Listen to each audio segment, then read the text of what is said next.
नमस्कार दोस्तों। सपा ने जब लोकसभा सीट को लेकर अपने उम्मीदवारों के नामों की घोषणा की तो राजनीतिक गलियारों में उन नामों की चर्चाएं तेज हो गईं। उन्हीं नामों में से एक नाम है उन्नाव सीट से सपा की तरफ से उतारी हुई अनु टंडन। आज की इस वीडियो में हम अनु टंडन के बारे में बात करेंगे, जिनको लेकर इन दिनों चर्चाएं और तारीफें दोनों तेज हैं। दोस्तों, लंबे समय से सपा में उन्नाव सीट को लेकर अनु के नाम की चर्चाएं थीं। जब उनका नाम फाइनल हुआ तो ये माना जाने लगा कि अब वहां की सीट पूरी तरह से सपा के हाथों में है।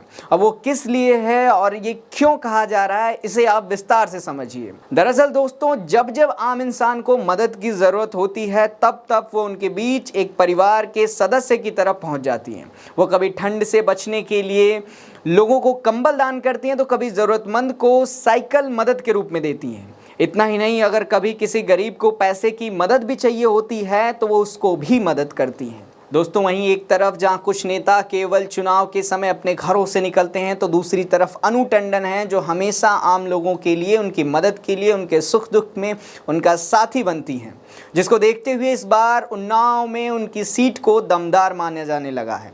हालांकि सूत्रों का तो ये भी कहना है कि जिस हिसाब से उनके प्रति लोगों के बीच प्यार है, उसे देखते हुए ऐसा लग रहा है जैसे इस बार उन्हें उन्नाव की सीट जीतने से कोई नहीं रोक सकता है। दोस्तों, वहीं अगर उनके राजनीतिक करियर के बारे में बात करेंगे तो अनु टंडन ने पहली बार 2009 के लोकसभा चुनाव में कांग्रेस के टिकट पर चुनाव लड़ा था और उस समय बसपा से टिकट पर उतरे आज के यूपी के उप मुख्यमंत्री ब्रजेश पाठक को बुरी तरह से हराया था। हालांकि इसके बाद उन्होंने 2014 और 2019 में फिर से उन्नाव से ही चुनाव लड़ा पर जीत हासिल ना हो सकी। पर इन सब के बावजूद भी उनके लिए लोगों का प्यार और लोगों का उनके लिए प्यार कभी कम नहीं हुआ, जिसको देखते हुए सपा ने उन्हें साल 2024 में अपनी पार्टी से उम्मीदवार बनाकर रण में उतारा है। हालांकि इस बार माना जा रहा है कि अनु का मुकाबला एनडीए प्रत्याशी साक्षी महाराज से होने वाला है। तो वहीं दूसरी तरफ अगर उनके अब तक के सफ़र के बारे में बात करेंगे तो उन्नाव जिले के ही रहने वाले हैं और उनका जन्म 1957 में उन्नाव में ही हुआ था, जिसका सीधा सा मतलब है कि वो अपनी मिट्टी को भली भांति पहचानती है। इतना ही नहीं, उन्होंने अपनी इंटर तक की पढ़ाई लिखाई राजकीय बालिका विद्यालय उन्नाव जिले से ही पूरा किया था, जिसके बाद 1975 में डीएसएन डिग्री कॉलेज से बीएससी की पढ़ाई पूरी की।